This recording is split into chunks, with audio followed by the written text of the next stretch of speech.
चलो देश वो तो लड़ जाता, वो तो बात अलग है। हाँ वो तो लड़ ही जाता। आगे बढ़ते हैं यहाँ से। Reserve bank of India RBI act 1934 जिस समय लागू किया गया, उस समय उसके मूल एक की धारा या एक्ट 56 के अनुसार प्रति रुपए की वैल्यू जो थी 8.475 ग्रेन्स या 549 मिलीग्राम सोना था। 1 रुपये की वैल्यू 550 ग्राम सोना था, 550 मिलीग्राम सोना था। फिर उसके बाद 1940 में चांदी की वैध रुपये जिसमें गवर्नर ग्रेन्स, इसका मतलब होता है ये ग्रेन्स मतलब वही तोला वगैरह ऐसा कुछ होगा, मुझे इसके बारे में ज़्यादा जानकारी नहीं है। यहाँ पे पढ़ते हैं जिसे गवर्नमेंट रुपये के नाम से जाना जाता है। अच्छा समझ आ गया। ब्रिटिश गवर्नमेंट ने कूटकरण कर रुपये को व्यक्त कर दिया और जिससे प्रामाणिक दस्तावेज रुपये रिजर्व बैंक एक्ट 1934 एवं कॉइनेज एक्ट 1906 का कूटकरण कर बनाया गया है। संशोधन एक्ट नंबर 6 1940 गवर्नमेंट रुपये के कूटकरण का प्रमाणित दस्तावेज है। सूचना का अधिकार के अंतर्गत रिजर्व बैंक को गुलाम बनाया गोलमाल रूढ़ी बदल पता नहीं क्या समाने आया। हमने सूचना का अधिक अच्छा इन्होंने वो पूछा यहाँ पे अंतर्गत 22/2/2016 में इन्होंने फिर पूछा। तो 2016 में तो मैं बहुत छोटा बच्चा था यार, को मांगी गई। फिर मैं कैसे इस चीज़ की लड़ाई करता यार भाई, तो मुझे बाद में पता चली। मैं तो 17 साल की उम्र में पता चली इसके बारे में। मांगी गई सूचना के प्रश्न संख्या 4 द्वारा ये सूचना मांगने पर कि भारतीय रुपये का एक 1 अप्रैल 1935 से आज की तिथि तथाकथित जो किताब कह रहा हूँ कि कितनी बार अवमूल्यन किया गया है, दिनांक सहित अवमूल्यन प्रतिशत को सूचना के रूप में फैक्स करे या कुछ भी प्रस्तुत करे, वही होगा। इसका उत्तर दिनांक 18/3 मतलब मार्च में 18 मार्च 2016 को भारतीय रिजर्व बैंक द्वारा लिखे रुपये में भेजा गया, जो इस प्रकार है। आज़ादी के बाद में भारतीय रुपये का अवमूल्यन 1949 से लेकर 1966 तक और 1991 में हुआ है। 22 सितंबर 1949 को पाउंड स्टर्लिंग जिसे कहते हैं ब्रिटिश की कॉइन का अवमूल्यन के फलस्वरूप सुचलित रूप में से रुपये का 30.5% अवमूल्यन हुआ था 1966 में। देश की भारत के बाह्य क्षेत्र में मतलब बाहर क्षेत्र में तनाव गंभीरी सूखे और पश्चिमी देशों में से हम कहाँ पर थे, मैं जरा बार अवमूल्य हुआ था ये यहाँ पर 30% क्षेत्र में तनाव ये सब हो गया था। यहाँ पे देशों में सहायता बंद हो गई थी मतलब वहाँ से पावर मिलनी बंद हो गई थी। फिर होने की वजह से और बढ़ गई थी समस्या बढ़ गई थी। यहाँ पे वो चीज़ नहीं लिखी यहाँ पे, और बढ़ गया था।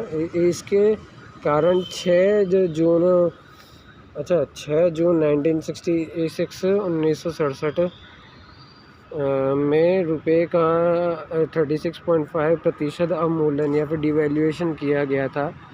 और RBI हिल्टनियन कमीशन के 1951 और 19 सॉरी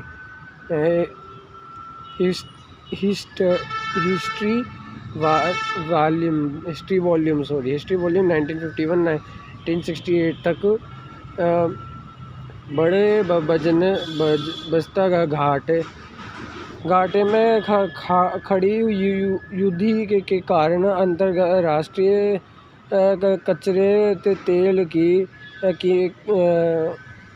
कच्चे तेल की मतलब जो रॉ ऑयल होता है, रॉ पेट्रोल की कीमत के कारण बढ़ते आयात बिल की वजह से भारत को 1992 में भुगता संतुलन का सामना करना पड़ा। इसका कारण रुपए की विनिमय दर दौर चरण में करीब 1% और 11% अमेरिकी डॉलर के संदर्भ में 1 और 3 जुलाई 1992 में डिवैल्यूएशन किया गया था, मतलब जिसे कहते हैं अवमूल्यन।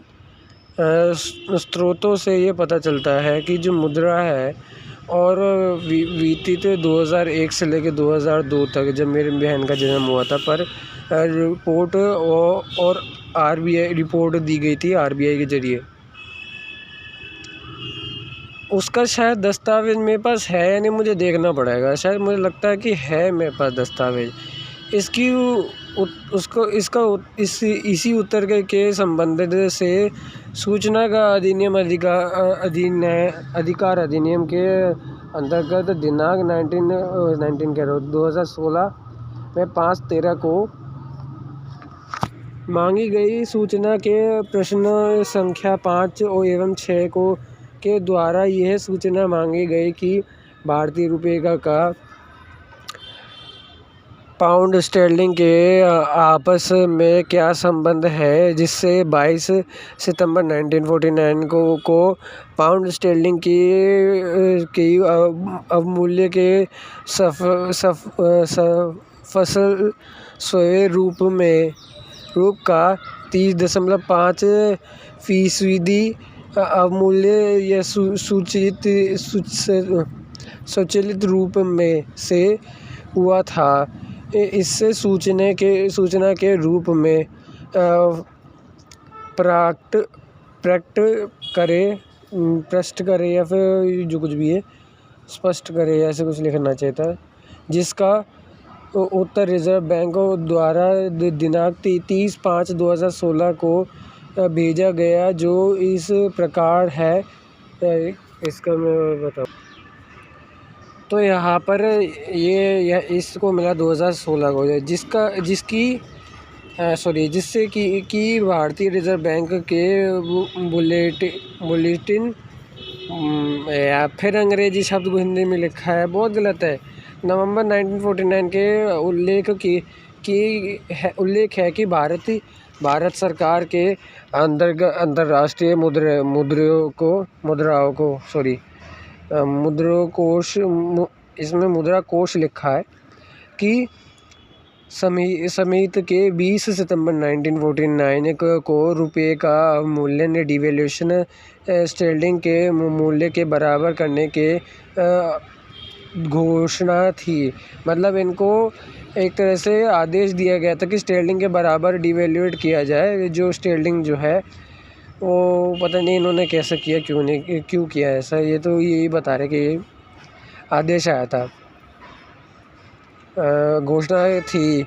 ये भी घोषणा को की गई थी कि अमेरिकी मुद्रा के संबंध में रुपये की मूल्य 30.225 सेंट्स होगा सर।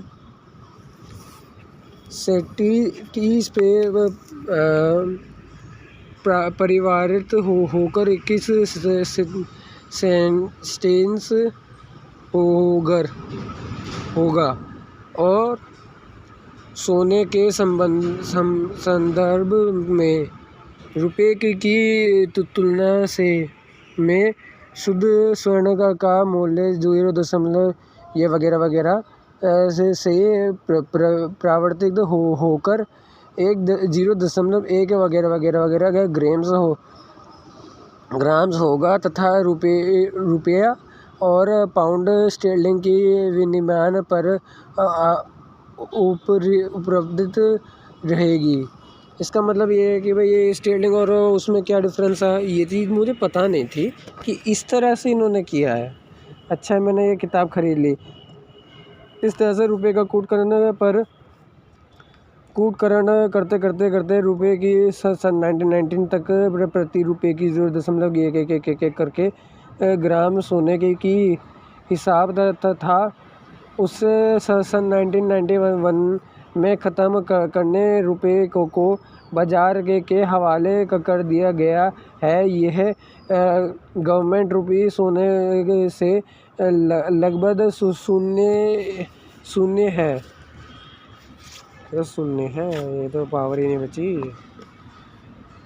डेट है 2016, डेट 5/13 को मांगी गई सूचना का प्रश्न संख्या 5 में यह सूचना मांगी गई थी कि भारतीय रुपये के अवमूल्य का प्रतिकार देने वाले नियम आदेश की सूचना देवें। इस प्रश्न का उत्तर 25 को मिल गया था, 2016-25 को मिल गया था, 5वें महीने में को रिजर्व बैंक के वित्तीय बाजार विनियमन विभाग द्वारा उत्तर में कहा गया यह सूचना हमारे पास उपलब्ध नहीं है। अच्छा मतलब ये है कि तुम्हें आदेश मिला और उस आदेश का तुम्हारे पास डॉक्यूमेंट भी नहीं है। कितना हद साला तुम चूतिया बना रहे हो हमारा। हमें पता है तुम्हारी औकात क्या है, तो अगर ये हमें पता है कि तुम्हारा ये हो जाएगा साला। मतलब ऑर्डर आया ये तो बता देंगे, लेकिन ऑर्डर के डॉक्यूमेंट नहीं बताएंगे। ऑर्डर का डॉक्यूमेंट हैगा, इसका मतलब हमारे साथ फ्रॉड चल रहा है। इनको ऑर्डर तो आया होगा, लेकिन ये झूठ बोल रहे हैं हमारे से RTI में। आपका प्रश्न वित्तीय बाजार प्रचलन विभाग को हस्तांतरित कर दिया गया है, जो आपको इस प्रश्न का उत्तर देगी। ये पूर्ण इसी विभाग द्वारा 2016 को 6 महीने में 16 तारीख को दूसरा उत्तर भेजने आता है, जिसमें ये लिखा गया है कि कृपया हमारे 25 मार्च के पत्र का संदर्भ के इस संदर्भ में जानकारी इसी प्रश्न में है। ये सूचना हमारे पास उपलब्ध नहीं है, परंतु रिजर्व बैंक के वित्तीय बाजार प्रचलन विभाग द्वारा 11 अगस्त 2016 को एक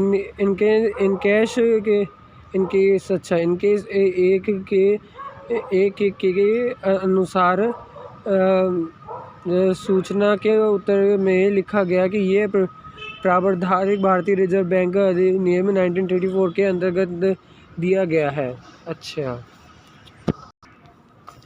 और यहाँ पर ये बोला जाता है कि इस उत्तर के से हमें स्पष्ट नहीं हुआ कि और इस पर केंद्रीय सूचना आयोग में अपील कर दी कि रिजर्व बैंक अधिनियम 1934 के रूप के अवमूल्य के संदर्भ में किया धारा में उल्लेखित है। रिजर्व बैंक ने बताए इस अपील की बहस 2018 अप्रैल 16 को वीडियो अच्छा, वीडियो भी इन्होंने किए, वीडियो कॉन्फ्रेंस की जारी हुई और हमने इस बहस में भाग लेते हुए सिर्फ इतना जाना चाहा कि रिजर्व बैंक और एक्ट की कौन सी धारा से अवमूल्यन का उल्लेख है। रिजर्व बैंक कोई संतोषजनक जवाब नहीं दे पाया। रिजर्व आरबीआई द्वारा आरटीआई के सूचना में उत्तर देता हुए जो कारण उपरोक्त में बताया गया है कि बाहरी क्षेत्र में तनाव, गंभीर सूखे या फिर जो डिजास्टर था उसके प्रतिबंधित देशों में पश्चिमी देशों में सहायता बंद होने पर बड़े बजट जो बढ़ गया था, बढ़ते हुए बजट घाटे जा रहा था और खाड़ी युद्ध आयात बिल